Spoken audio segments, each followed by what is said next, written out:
Hi, this is Jim Lange. This is the third of a video series on Roth IRAs and Roth IRA conversions, and more specifically why it is going to be such a good idea whether the existing law stays in place or whether, as I am predicting, the death of the stretch IRA passes. So where we left off is we talked about the concept of purchasing power.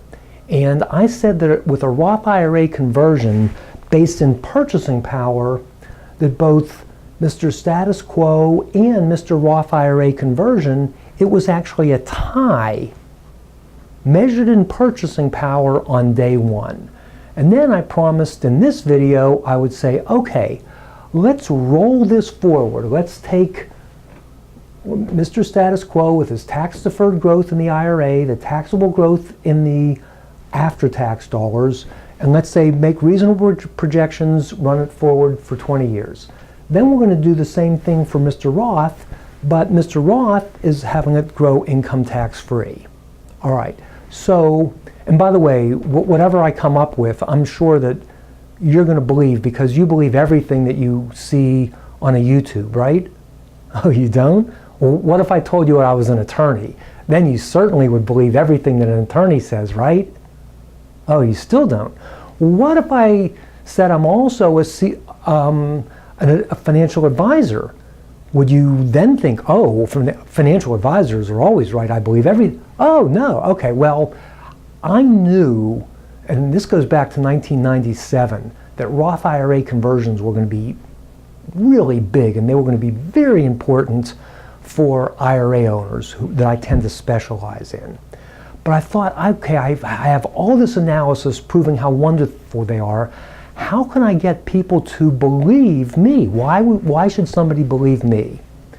Well, in medicine, if you have a theory about a drug or a treatment or whatever it is, what they often do is they write an article, they do some studies, and then they publish their studies and their articles in a peer-reviewed journal like the New England Journal of Medicine.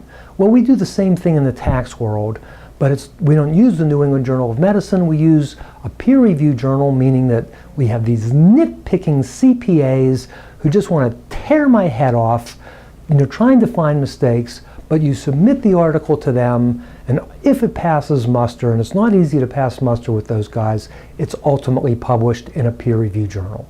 Anyway, everything I am about to show you has been peer-reviewed by the AICPA in an article that actually appeared in 1997.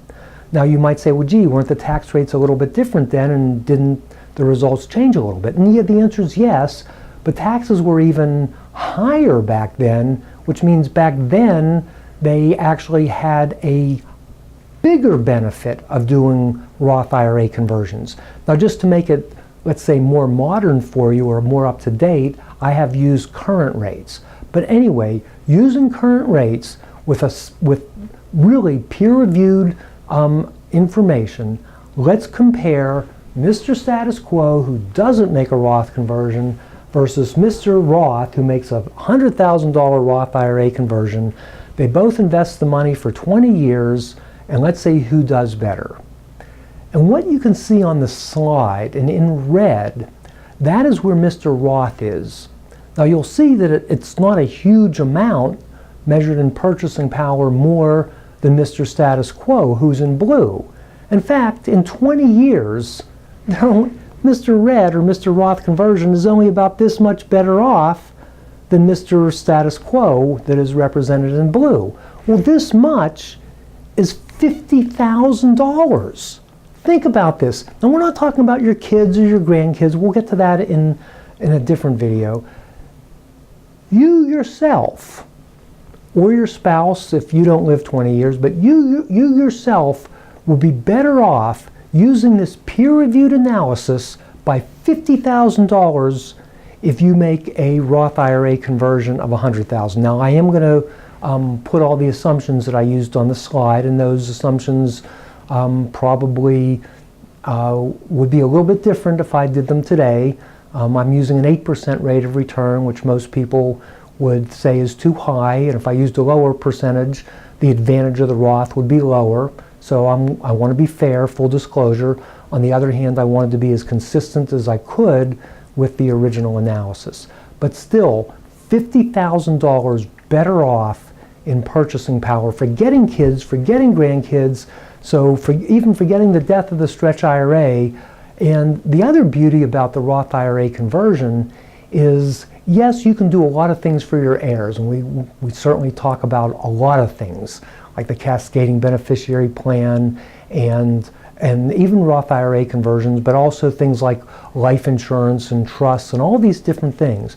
But most of those things, for example, life insurance, yes, you could buy a wonderful life insurance policy that maybe over time costs you $250,000 and it pays your kid $1 million and it's all tax-free and your kids are going to be hundreds of thousands of dollars better off and blah, blah, blah, blah, blah. And isn't that a great thing? And yes, it is. And do I believe in life insurance? Yes. Do I have it personally? Yes. Do I have it on my wife? Yes. Do we have a second to die policy for our daughter? Yes. But I recognize, particularly in the second to die life insurance policy, that is costing me money that is a variation of a gift to my daughter. With a Roth IRA conversion, I'm going to tell you my own Roth story also. This isn't something that is only good for my daughter or grandchildren if I am lucky enough to have them. It is something that is good for you. So using even this analysis, you, forgetting heirs, you are better off by $50,000. Now I will qualify that in the next two videos, and what we're going to do in the next two videos is look at the impact of the Roth IRA conversion, and we're going to compare the children of Mr. Roth IRA conversion versus Mr. Status Quo. That will be coming up in the next video.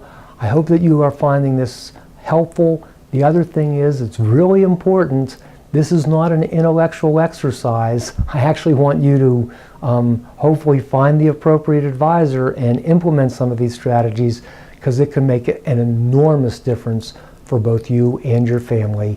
And it is one of the great defenses against the death of the stretch IRA, but it's still a very effective strategy whether the death of the stretch IRA ever becomes a reality or not.